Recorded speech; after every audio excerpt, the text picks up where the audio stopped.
Whoop, whoop, here we go again. Dun, da, da, dun. So, welcome everybody to another episode of Who University's podcast. And um, I am going to lead us through our opening, sort of coming into becoming us and grounding and centering.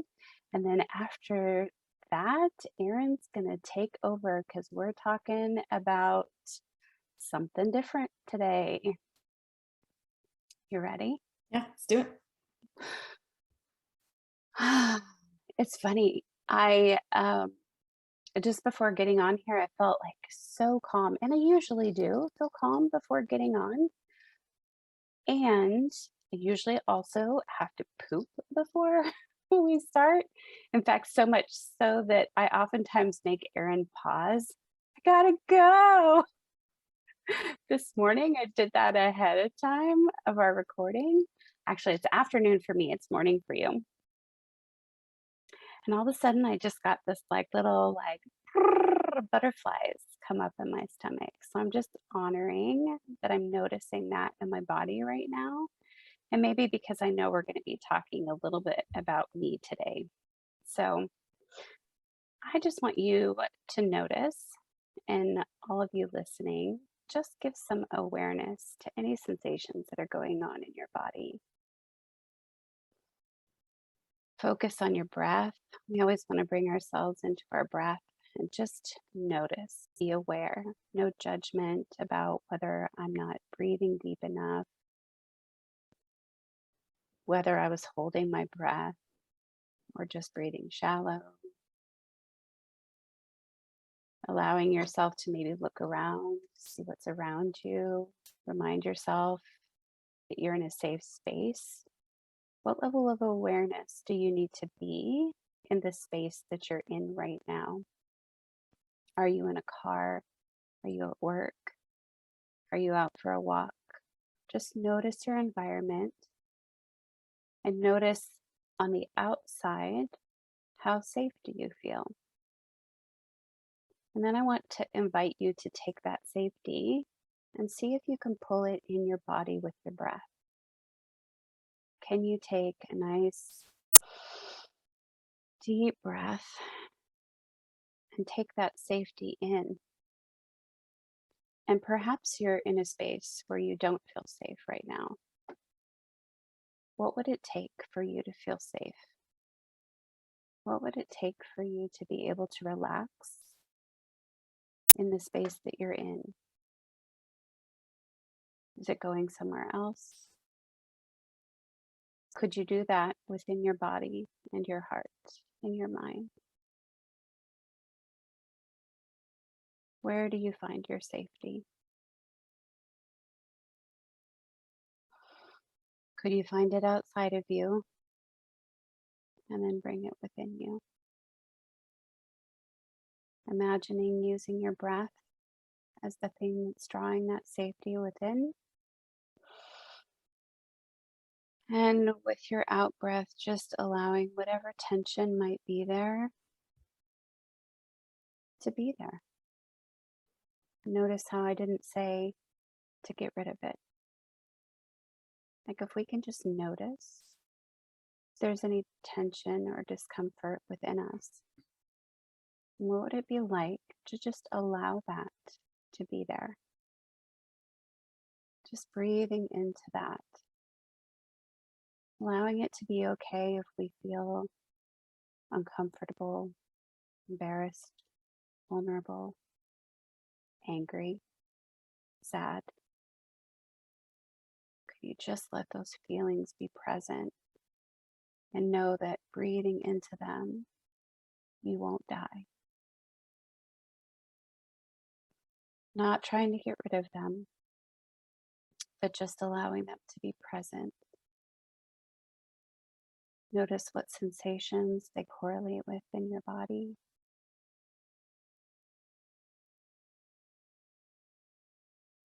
And also allowing for judgment to dissipate. We beat ourselves up so much for feeling what we feel, and we resist it so much that we actually create more of it when we are in resistance of it, when we are judging it as wrong. So, could you just allow that safety to come in with your breath? Safe to be feeling however it is that I'm feeling right now. Safe to be aware the sensations in my body, whether they're comfortable or uncomfortable. And maybe you feel good in your body right now, whatever you're judging goodness to be.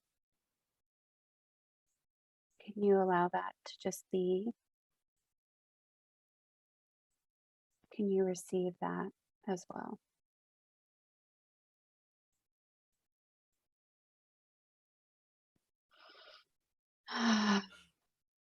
Taking one more breath of safety in. It's safe to be who I am, feeling all of the feelings that I have. And with your exhale, just being present with what is. Are you ready to play? I'm like, you ready to get this party started? Yeah, Do it. let's do it. So we're talking about healing our bodies without medicine. And this is one of, I think, one of my two favorite topics to talk about. Obviously, just well-being and money. And I think that for me, I've always come from, yes, I've had bronchitis or I've had, maybe allergies, but nothing as society would term, like illness, like medicine for. And I love that you and I talk about this a lot, how you and I are the same coin, just different sides. Mhm. And so we get to talk about it from your side of being on all the medicines, right? Mhm. Having illness, air quotes, right? And then creating a new body for yourself and a new way of living. So, do you want to start with when did your journey with illness kind of start? Or, Yeah. Um, my journey, it started well beyond my birth. But for most people's sake, let's just start there. Um, as a baby, I was um, I was born, and not long after my birth, I was hospitalized for pneumonia. Now, I was born to a family history of my mom was asthmatic. Um, she had lots of gastrointestinal issues. She had lots of hormone issues. There's a history with my mother and my father of heart disease and diabetes and glaucoma, and we could just get the laundry list going, right? Of all of the issues that started. And um, so as a baby, my mom was always and as a nurse on the lookout for what was wrong with me, mhm, what could be the problem, because that's what she learned. My mom um, was really sick as a kid, and her mom doted over her in her illness. So my journey, my first exploration, I call it, of the non-health, um, was probably about the first 50 years of my life, was a mhm, deep exploration into not health, having all the sicknesses, bronchitis, thyroid issues, um, anxiety, depression. Um, like I could just start at the top of my head and work my way down, right? The anxiety, depression, all the way down to female um, urinary, like the whole path. can you share just a couple of, because I think sometimes people, watching people who are in the state of not feeling well, they're like, they can look at someone who has, and it's like, well, that sometimes we want to justify, or like your symptoms weren't as bad as mine, or it's not, you don't understand. So do you mind sharing like some of either the medicines you were on, or some of the, I know you said thyroid and, Mhm. kidney stones, and what else? Like just Yeah. name, if you could name like the top 5 or 7, what would they Oh be? my gosh. So, yeah, I had gone to Michael's and gotten one of those little craft organizers that has like a row of 7 little locking For your pills? tabs. And I I know a had couple of people that do that. I had 4 of them, Yeah. right? And I would do my medications, once a month, and it would take me, well, when my husband helped me, it didn't take me as long, but when I would do it myself, it would take me over an hour to put all my medications into the different slots. Um, I had prescriptive drugs for like diuretics. They wanted me to be on a blood pressure, as well as they probably would have liked me to be on a cholesterol medication. Um, But I you was weren't, on, because you didn't want to be, because you were like, right. that's where I'm drawing the line. Yes, Okay. yes. I had gotten to the point where I was like, damn it. Now I'm I, like adding one more thing, adding one more thing. Of course, um, I've ran the gamut of antidepressants, anti-anxiety medications. Um, and those always, I was, maybe because I had this story that also came from my parents, that if you looked at the physician's reference, yeah, and they listed the, like the one PDR. or, yeah, 1 or 2 people will have this side effect. I Yeah. was always that one or Yeah. 2 people, right? Yep. So medication I was on, things like spironolactone. I was on, gosh, I'm trying to remember what the other one was for my kidneys, that the urologist vehemently wanted me to take because of the calcium and the kidney stones and all of that.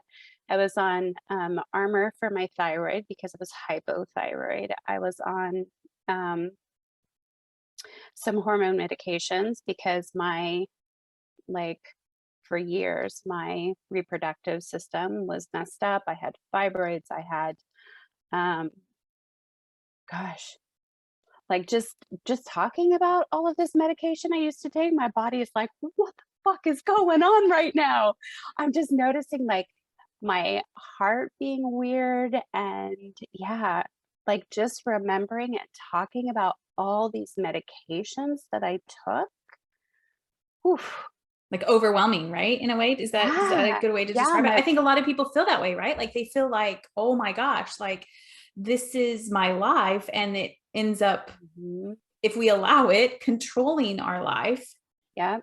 Allergy medications, oh my gosh, a nasal spray, eye drops, a prescription decongestant, because of the severe allergies that I had. I carried an EpiPen. Oh my gosh, there was so much. And then on top of that, you had this whole like fearful, like the interactions, like you wanted to go Yeah. to one pharmacist to make sure that you weren't going to have some sort of counter indication with all the different medications you were taking. Or And counter indication, or the fact of like what you already said, like the, what do they say when you just said the 1%? Like if you take this, you could have, what is the right, byproduct isn't the word I'm looking for, but side side effects, effects. right? Side So, effects so, may so then include, you like, have a, you watch all these drug commercials and they're like, side effects may include yeah, da da da da da death. yeah. What? But the side effects, then sometimes what I've noticed is some people are taking a medication for the side effect of the medication that they're on, right? So Uh-huh. it's just this like cycle that Mhm. you are in. So you're taking all of this for the first, I mean, obviously it didn't all happen, like in the beginning when you're a baby, but like over the 50 years, you're on all of this medication. So And when do you, tons of antibiotics. Oh my gosh, forgot about those. okay, Yeah. for urinary stuff or For just everything? urinary tract infections, for vaginal infections, for yeast infections, for, well, not antibiotics for that Yeah, specifically, but antivirals for that, right. for shingles, because I would get shingles frequently, for antibiotics for the various different, like, I would either get pneumonia or walking pneumonia or bronchitis or sinus infections. Yeah.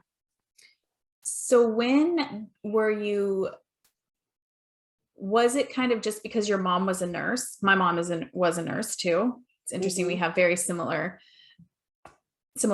But were you just always taught that the doctors know better? Like when did you realize, hmm, I don't know, I'm not picking up what you're putting down anymore? And how long did you kind of like what was the time frame for you that you were like, okay, I've given my power, my authority to these doctors.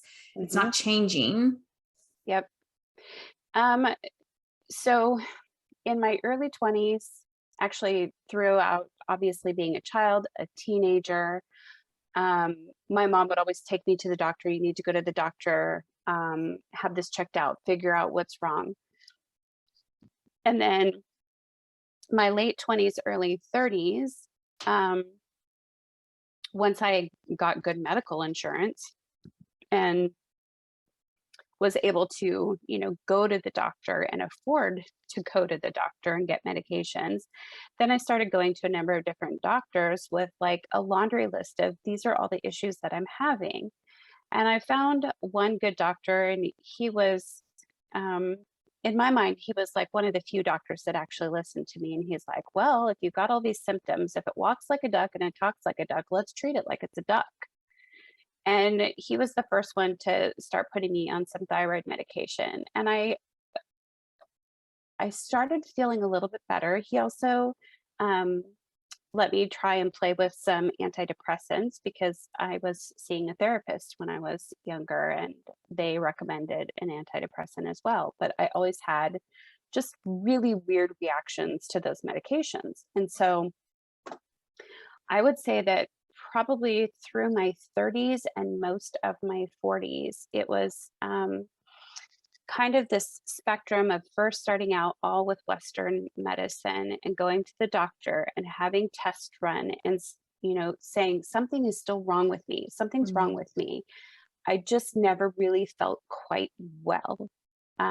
It could be like rapid heartbeat or what's the word I'm looking for when your heart sort of like skips a beat? Arrhythmia Palpitations. or palpitation. Okay. Palpitations. They also said I had an arrhythmia because of a heart murmur that I had. So I was always going saying, like, I'm noticing this is wrong. I'm noticing that is wrong.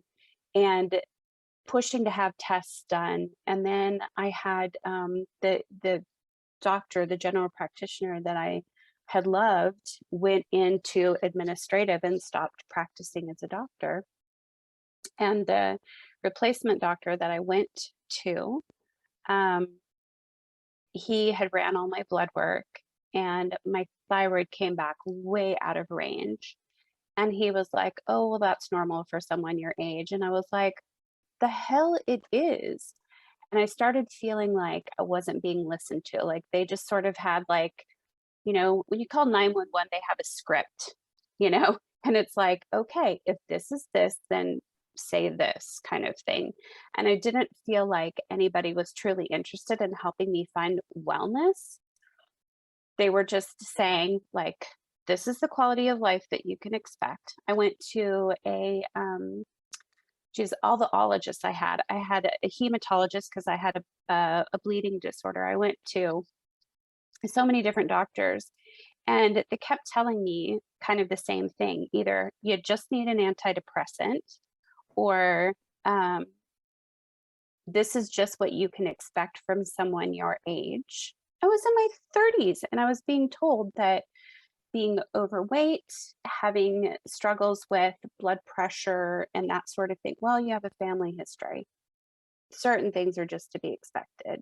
And I was starting to find a little bit of pushback when I had a couple of doctors basically berate me like, this is the medication prescribed for you. And if you're not going to take it, and I'm like, it's not working, it's not doing anything.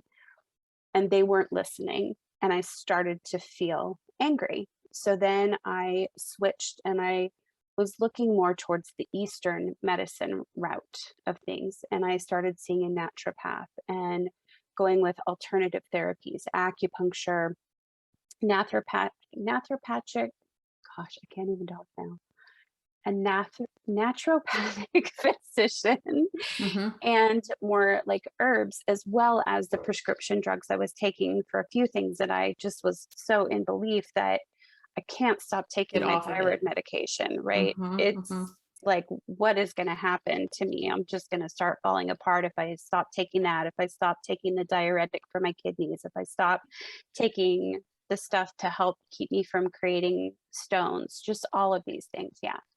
So pretty much from my 30s through my 40s, it was kind of like the volume of Western medicine then started to reduce as the volume of Eastern medicine increased and alternative therapies. And still, I wasn't I was feeling better, especially when I kept taking the stuff that I really believed was helping me. Um, but it still wasn't right. Like Mhm. by my judgment, it still wasn't right. I was still having high blood pressure. I was still having um, episodes with heart palpitations. I was still having hair loss. I was still having problems with my skin. Skin cancer came up. I was still having all of these things. And I was like, well, shit, this is all in my family. So So here we're we are. so you were kind of like, were you at a not acceptance, maybe is that the word? Like, were you at an acceptance at that point?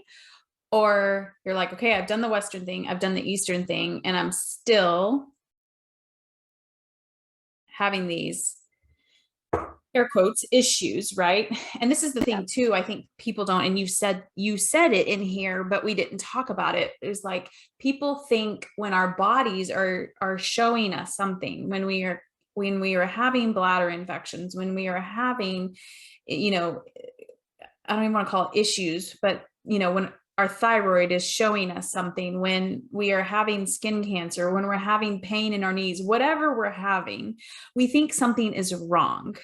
Hmm. Right? We don't look at it from the space, which is what you were taught, right? You were taught there's something wrong with you. Let's go figure out what's wrong with you.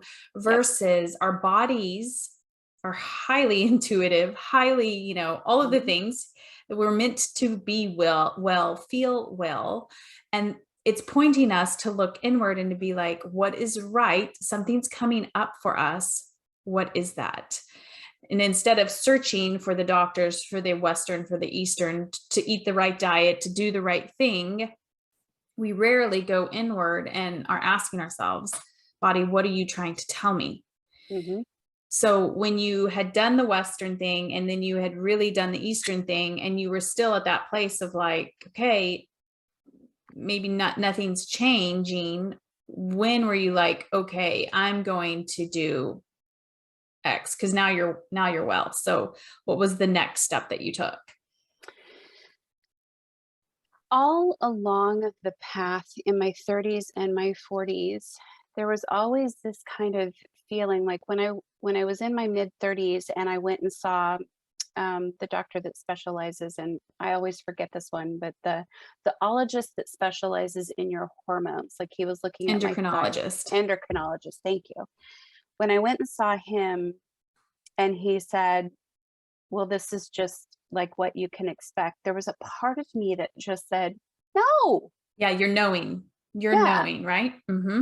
So I didn't know that that was my knowing at the Right. time, right? We don't, right? We're taught away from that from early on, right? Yeah. But Exactly. that was your Exactly. knowing. Yeah. Exactly. That was my knowing. When I went to the um the urologist and had to have surgery for another kidney stone that was stuck.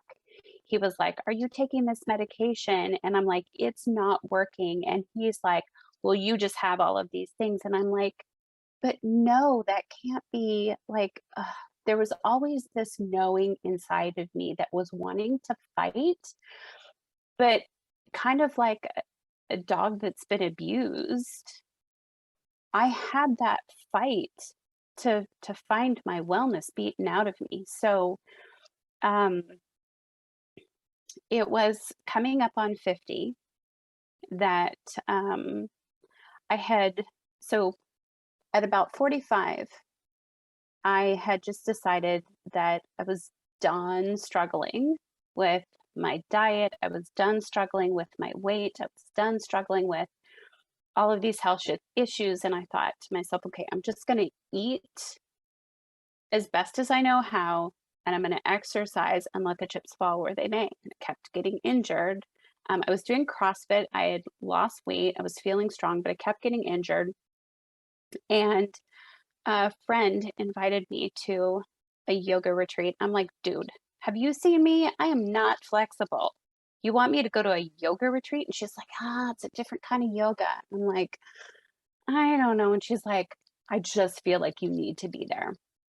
So I went, and as I'm in this retreat, it was all about just sort of like surrendering. It was finding stillness at this retreat. And I think it was probably the fall beforehand. So this was January of 2020. And in the fall of 2018 or 2019, I can't remember exactly, I had read a little book called Breaking the Habit of Being Yourself by Dr. Joe Dispenza. And in there, he was talking about how our thoughts and our feelings create our habits, our beliefs. Like a belief is just a thought you keep having over and over again. And what we believe is what we receive. And I was like, wait, what? What are you talking about? So I had started meditating, which was kind of a joke because I had always said, like, with this busy mind, like getting it to shut up for 30 seconds, good luck. And I thought meditation was all about like quiet your mind, find the find the stillness, find the silence. I'm like, fuck you say, because there ain't no stillness, silence, anything that goes on up here. It's like the Energizer Bunny, always banging the drum. So I'm at this retreat, and I had been meditating a little bit, and I just kind of eased into this, and I heard this voice say to me, you need to quit CrossFit. You need to find some stillness. And then we have a pandemic show up. Thank you very much. Um, so while I was practicing some of this yoga, this stillness, along with my meditation, the craziest thing happened. I heard this voice inside me that said, everything that you ever needed to heal is within you. And I was like, well, where the fuck is that? And where has it been for the last 20 plus years, or 50 for that matter, right? Um, Also, when I turned 50, I had, so I guess it was 2018 that I started meditating, and I read Dr. Joe's book because it was on my 50th birthday that I declared I will only listen to my intuition from now on because it has never steered me wrong. I haven't understood it sometimes. It's asked me to do some crazy ass things, but um, I had basically been on a journey from 2017 to 2018 where I had gone back to college. Um, I had had a story about the brain injury that I'd had because, of course, can't be complete mess without a brain injury to boot. Um, and I'd gone back to school, and within that, um, I started to practice that knowing, that inner knowing. And I decided I was going to follow my intuition no matter what.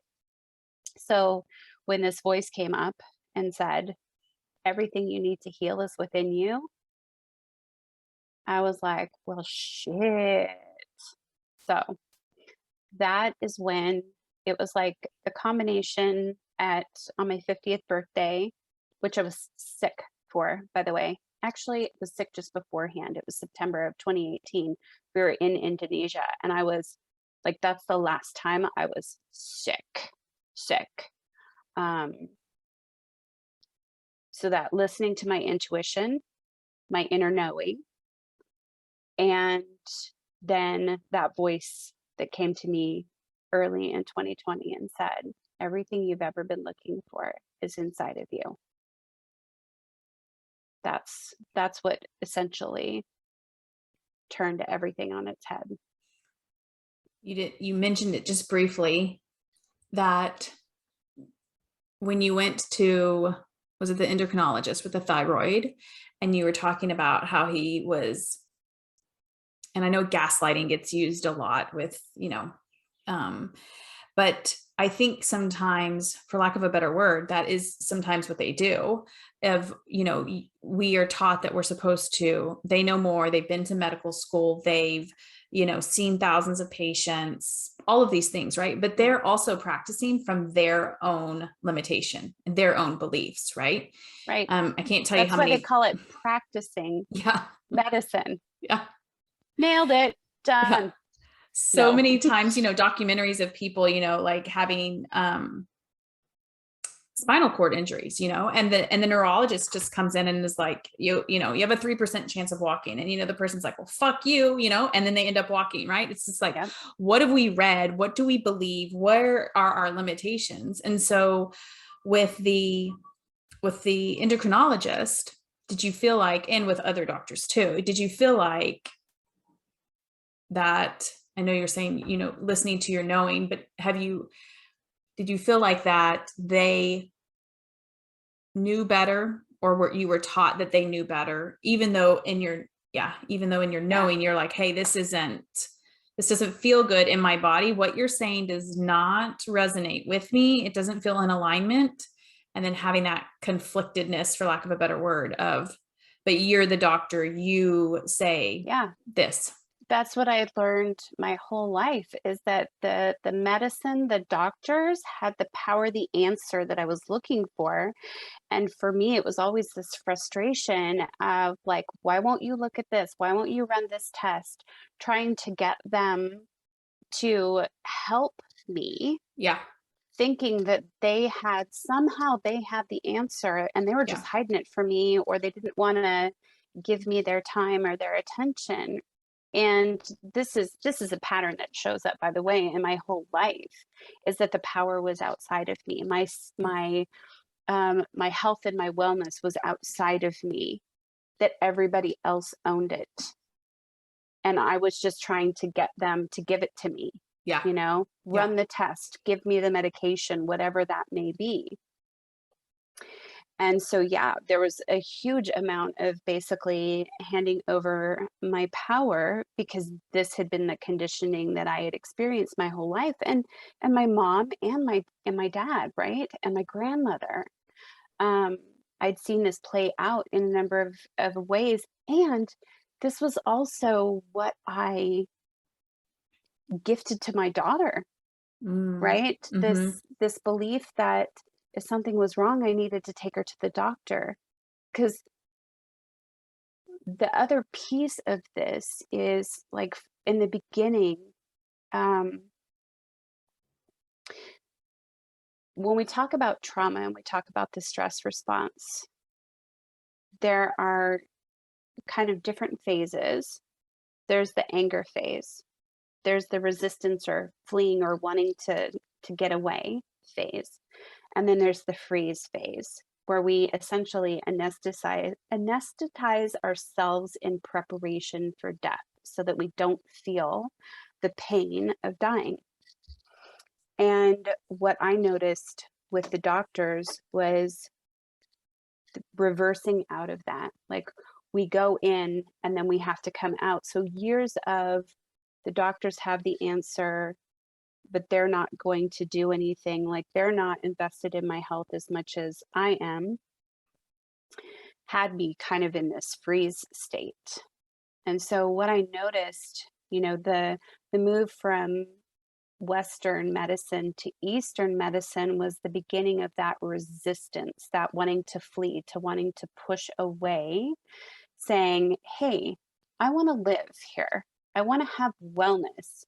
You're not helping me. So there started to be some pushback, which then led to some anger.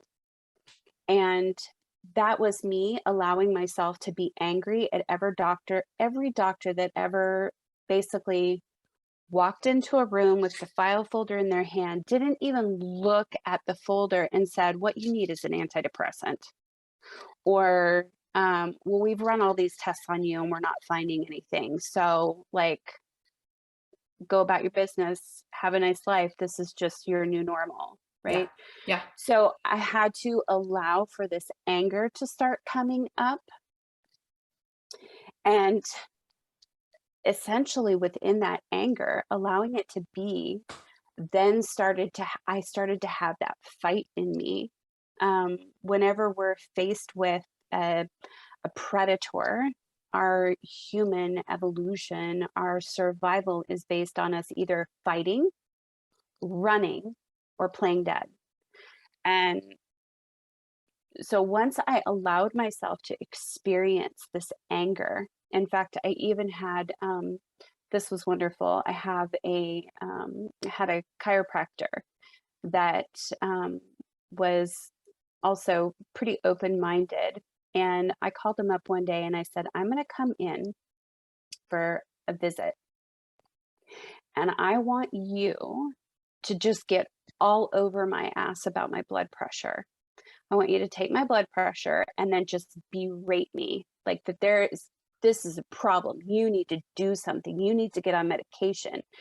And I Like a role can't tell. playing. Yeah. Yeah. Mhm. And I'm like, I can't tell you what's going to come out of my mouth in response, but are you cool to roll with it? And he was like, yes, I totally am. So essentially that's what it was. It was a role play for me to come in, and he took my blood pressure.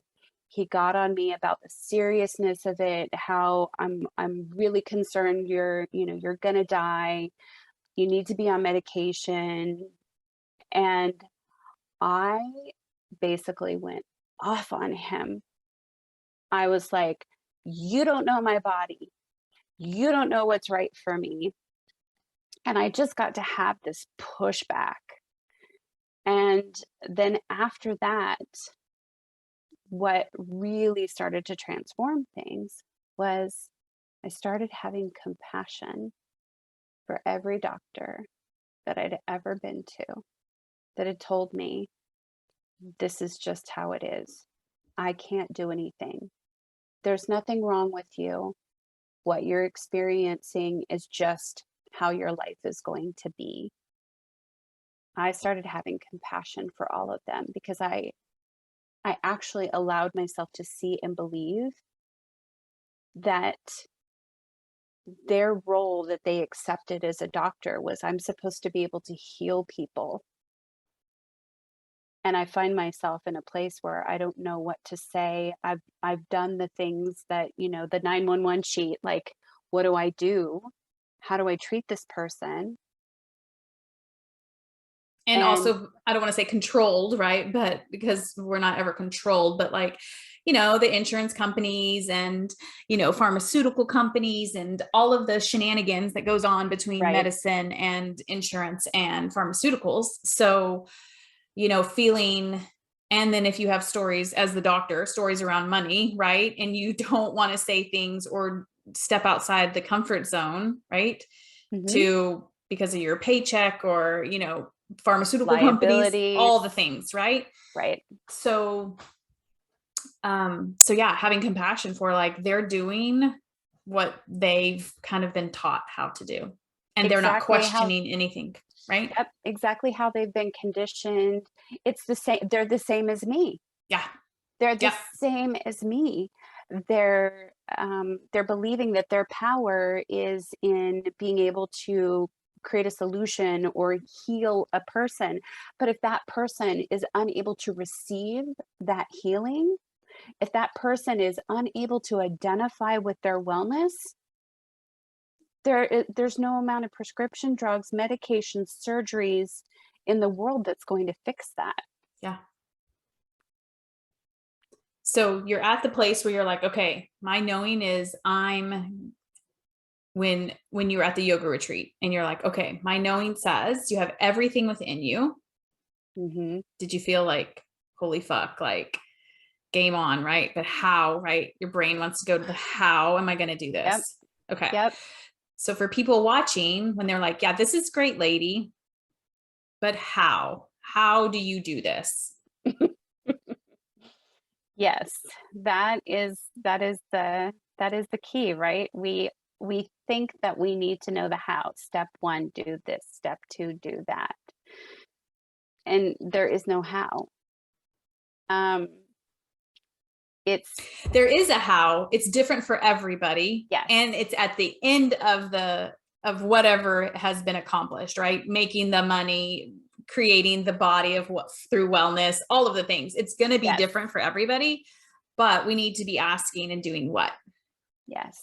So we need to be asking, who would I be if I believed I was wellness? Like I had identified for over 50 years that I was sickness, Yeah. that I was wrongness, that I was brokenness, and somebody else had the answer or the test to say, oh, yep, here's where you're broken. And let's just take a hot second to like acknowledge, like, if we identify whatever our identity has been, whatever it might be, right? It's really scary to break that identity. Because if I'm not that person, then who am I, right? If I'm Yep. not sick, if I'm not the person that's on all the medications, if I'm well, and if you've connected, I think a lot of people connect through illness, right? I mean, I was Yeah. at the gym today and I'm like at the gym on the bike, and one trainer is talking to his client about how he is like, he didn't say scoliosis, but he's like, I'm totally curved. I feel terrible. And this is coming from the trainer. And I'm like, what are we talking about? We're not talking about how amazing our lives are, how well we are. We're talking about all Hmm. the things that are wrong with us. So if you, I'm sure, identified as a person and connected to other people about what was going wrong with you. Hmm. Yeah, there were times that it was interesting.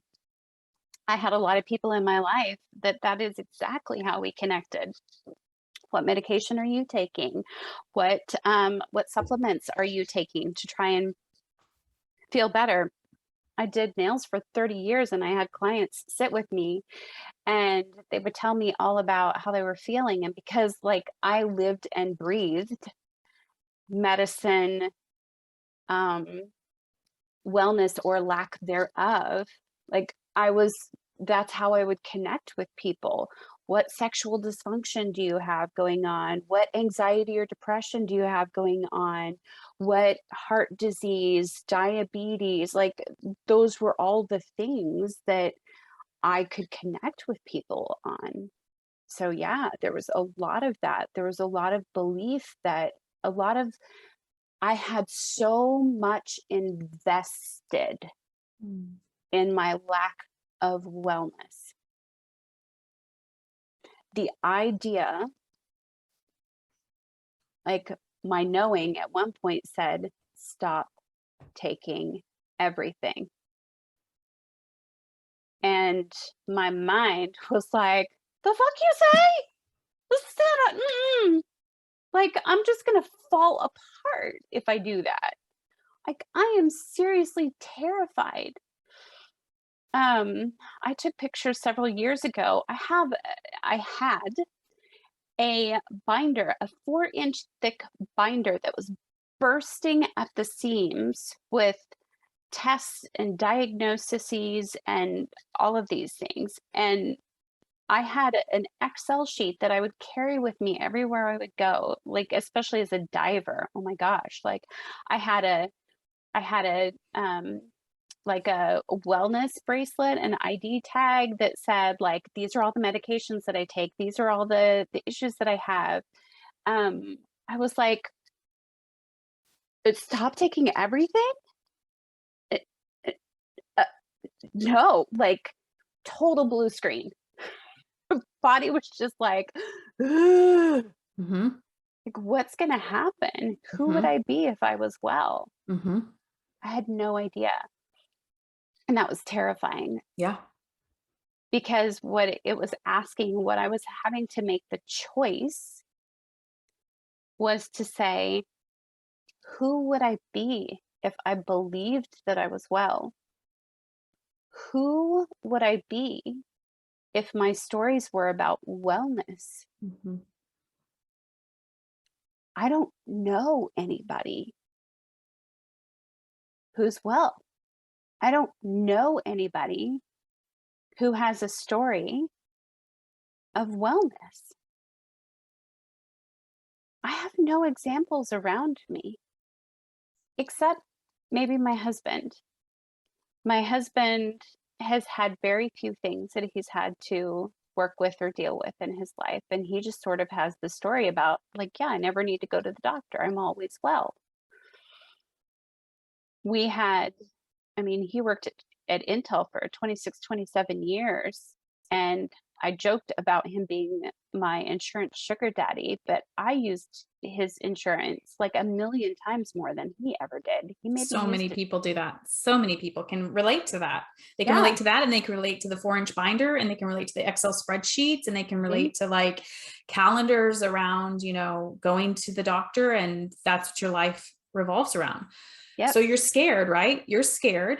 Terrified. Okay, terrified. And Terrified. still, what do you choose to do?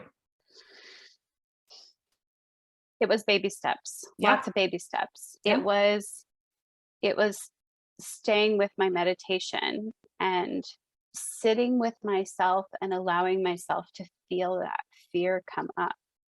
It was allowing myself to sort of practice and rehearse in my mind that I could survive that fear. That, like at first, it was like, okay, let's pick one thing to stop taking today.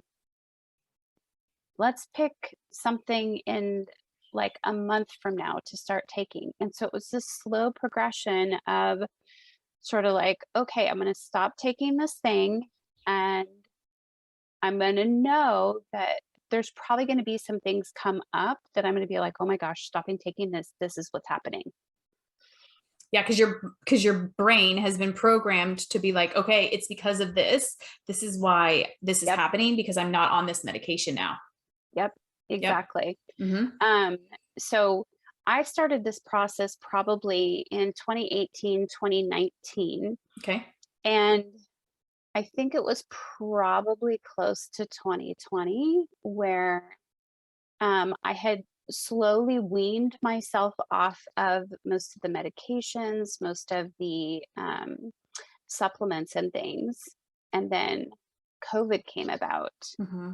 And at this point in time, I'd had a couple of years to practice this identification with wellness, Mm-hmm. um, both in meditation, Mm-hmm. in contemplation, in the practice of like, I tried lots of different things. I did acupuncture, I used EFT, I used movement, I did breath work.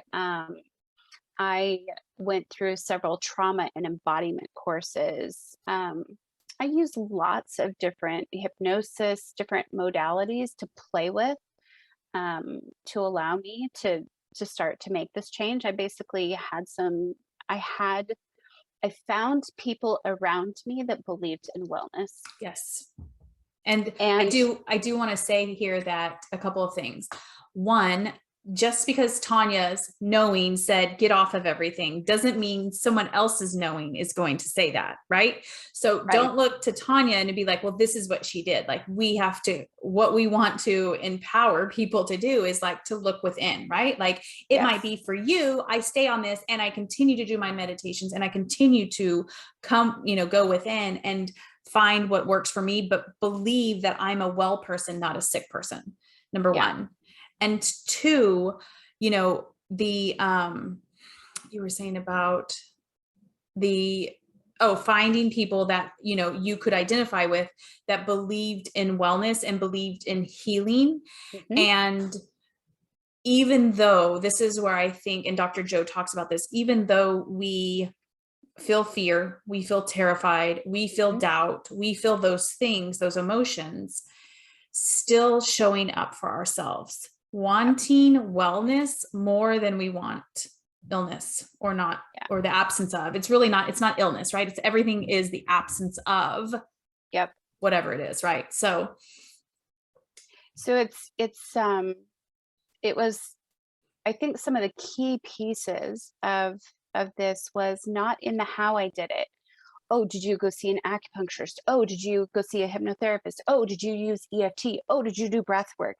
It's not in the doingness of those things. It was the constant asking, who would I be? Who would I be if I believed I was well?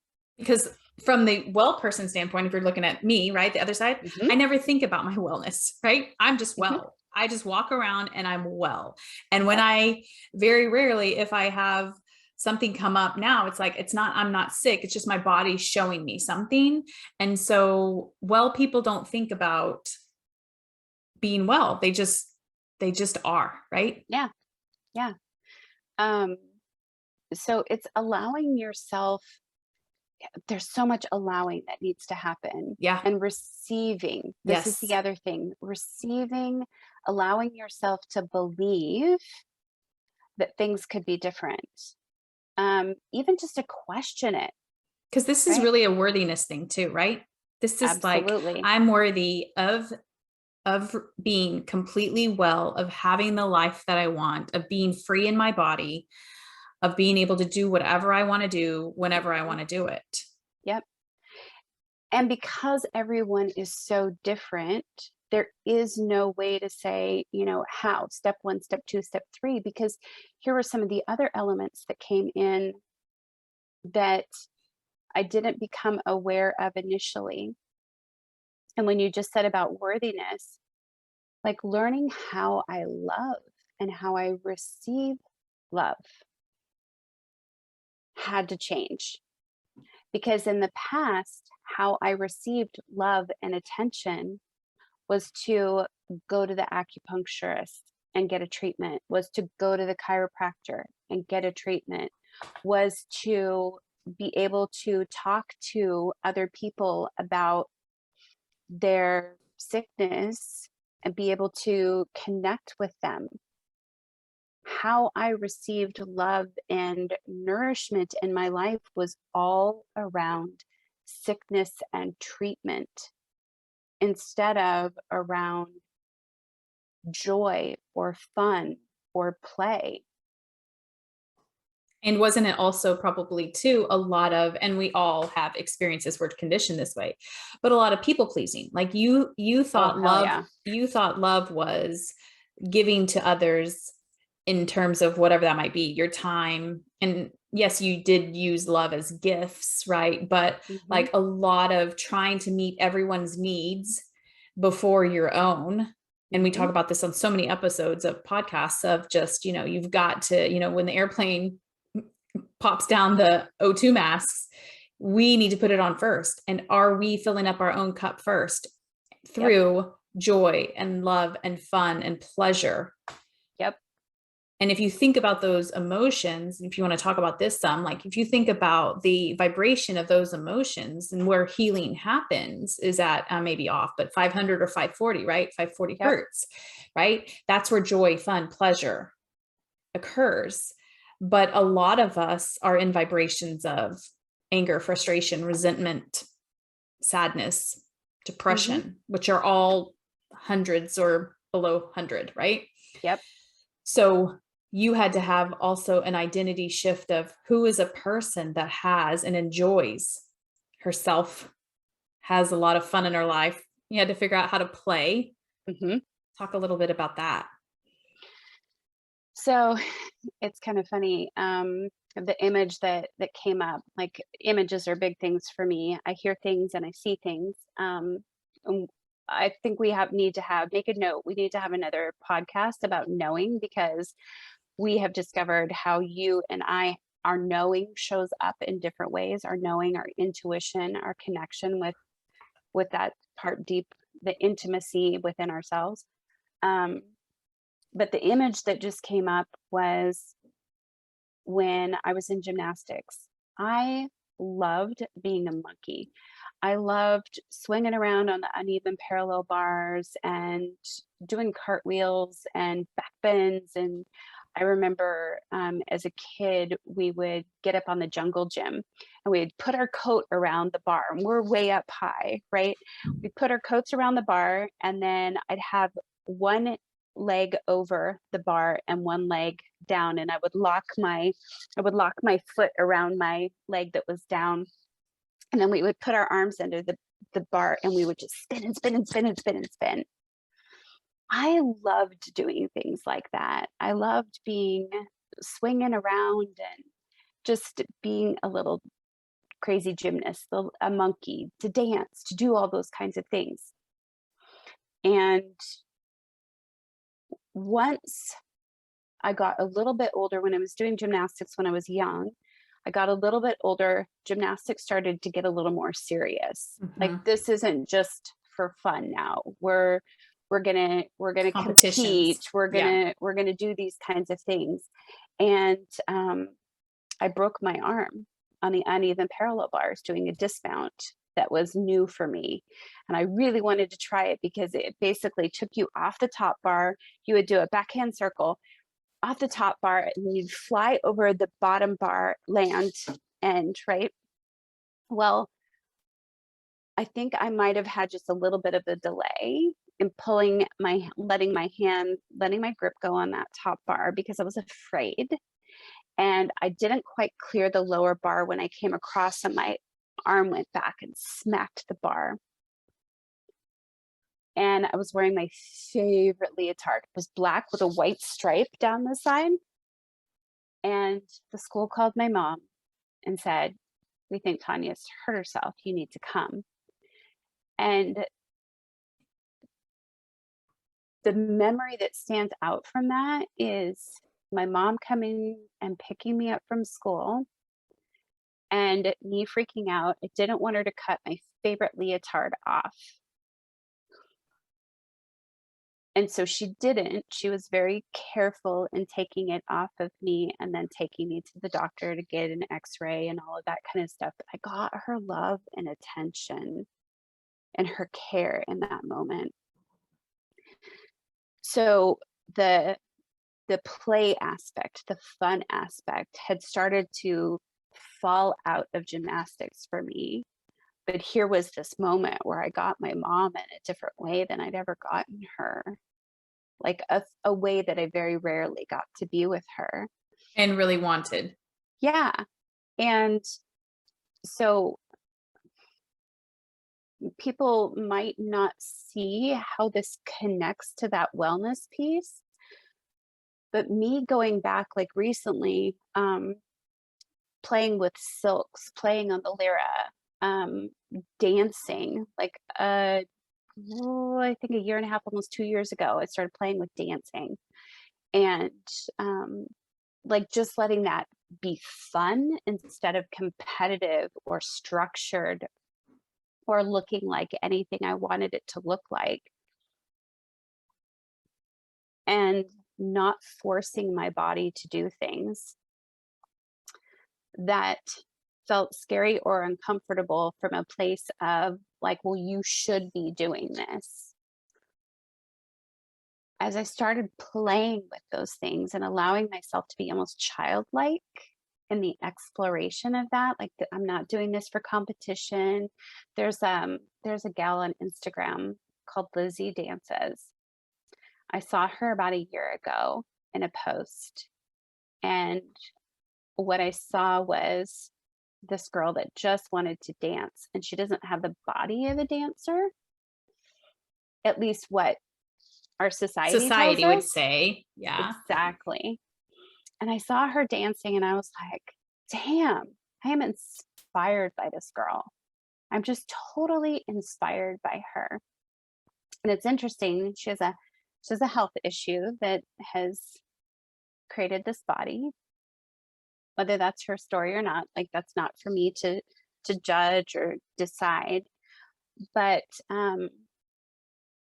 it just brought out that joy of dancing, that joy of moving my body, of being silly, of doing cartwheels, of having fun, of being up in the air and doing things with my body that the sick or injured side of me couldn't even imagine doing or being.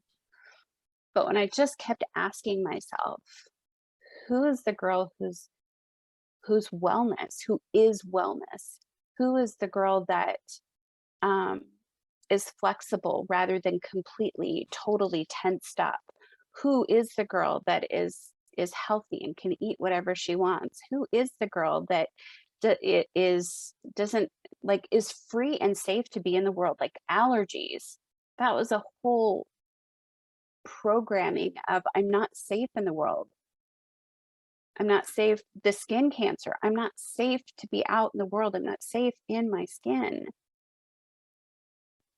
So, learning how to play, learning how to be joyful, learning how to be curious, and finding like moving towards people that are like you. One of my greatest gifts is like my husband for his embodying wellness and not needing a doctor. You for just like Fuck playing. Like, yeah, where are we play. gonna go? Yeah, What we playing gonna and do? yeah. Playing in fuck you, doctor, right? Like I've always had it like they don't know more than me. I'm not listening to them. And maybe it's been in a defiant, but definitely liberation, right? And also I think for you is just having to get still long enough to ask yourself, right? We're so conditioned to like we get up. I'm not a coffee drinker, but like people get up, they drink coffee, they do this, they do this. You're just going through, you take your medicine, you're going through the motions, right? And like Mhm. slowing down, getting still, stopping, asking ourselves, what do we want? Who do I want to be? What do I want for myself in my life? And then moving in that direction, which feels really scary, For really real. unknown, right? Mhm. You're going to places you've never been before, Yep. right? And allowing for that to be there. I think people think if it gets scary, there's something wrong, or if we start doubting ourselves, there's something wrong, Mhm. or if we take two steps forward and one step back, something's wrong. We're But not this doing is, it right. yeah, this is all just part of the process to becoming and evolving into the next Mhm. version of One step ourselves, one step right? at a time, right? You're not gonna jump from sickness to wellness, Yeah. right? This has been a path that I've been on, and recognizing and having those around me that are like, "Hey, have you noticed this? Like, are you aware that the Tanya I knew a year or 2 ago was like this, and the Tanya I know now," like the whole beginning of our conversation, me talking about pooping, Yeah. that was not something I ever spoke about, Till you met me. right? That one of the first times that you and I spent some significant time together, and you were talking about like your pooping schedule, and you said, "I'm gonna go poop." You farting, I was just like, "Oh my gosh," because all of this stuff had been like the taboo things, Yeah. right?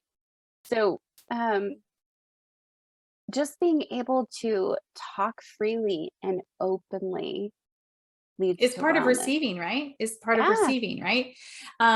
So as we close, what would you say has probably been the biggest surprise in all of this, or the biggest gift? Obviously wellness, but like what did you not expect? What I didn't expect was how it was going to be like a thread here, a thread there, a thread, another thread that started weaving this whole new tapestry of my being. I thought that, I don't know what I thought, like something was just going to boom Yeah. change. Yeah. Um, and especially because Dr. Joe talks about that a little bit, like having these people that walk into a week long advanced retreat Yeah. and walk out having left their stage 4 cancer like no trace of it behind. So there was a part of me that was thinking that I had to do it right in order to nail this, Yeah. in order to fix this. So the biggest surprise was like, it's kind of like growing up a kid where maybe you haven't seen your niece or your nephew or a friend's kid in a long time. And then you see him, you're like, oh my gosh, look at how big you've gotten. It was these little subtle things that I thought were going to be this big deal or these massive moments. And there were a few profound, there have been a few very profound moments, but it's all these little things that have come together and the people that it has brought into my life. Um, just asking, like, what is wellness? Where do I see that outside of me? And how do I, like, who do I need to become to model that inside of me? And all the gifts the universe has brought me. And as a result, and then being able to just receive that. And it's like, it's earning interest now. Like that investment in my wellness now, instead of investing in trying to figure out what's wrong with me, I'm invested in figuring out what's right with me and seeing and believing and receiving what's right with me. Yeah, I thought it was going to be like a big thing. And um, it's it's been in all the little things and people and experiences that have showed up in my life, and that is what has made this just profoundly delicious and joyful. And I think also too, it's like you said, this is like mundane is what comes to mind, but like it's not. I think we're taught, I don't know about like, but I hear people like, oh, lose weight quick or whatever. It's like, it's just like the get rich quick or whatever it is, right? It's like all of the, it's got to be fast. It's got to be big. It's got to be, it's just, but it's Mhm. the joy and the curiosity and the fun is all in those little things that happen along the way. Yep. And this obviously comes back to worthiness, right? Because when we believe that those little things are enough, when we believe we are enough, like it's magic, right? But we have Yep. to be willing to look at Oof. those little things, right? Full chills, right? To look Mhm. at those little things and be like, that's magic, right? Yep. Versus, well, I'm trying to get off my medicine and I've only, right, gotten to this point, right? Versus, look at how far I've come. This is Mhm. amazing what my body can do. Um, so yeah, Yeah. it's living in the magic and it's living in the gratitude and the appreciation. I guess that's the same as gratitude, but just like what our bodies can do. Yeah. So Yeah, and I'm just like marveling in the journey that my body went on just during this podcast, like starting out, noticing almost feeling sick to my stomach, talking about all of the drugs, and then moving into that space of like there's so much unknown. My heart rate started to pick up, and it was like remembering all of those times I was like, I'm gonna die. And then now coming here to the end of this podcast and talking about all these little bits and pieces of magic and how they've come together, and my whole body is just like just like lit right now, and head to toe tingles, the sensation, and just watching the progression of that. What a gift. Thank you for taking me through that. what a gift. Yeah. And until next time. Until next time.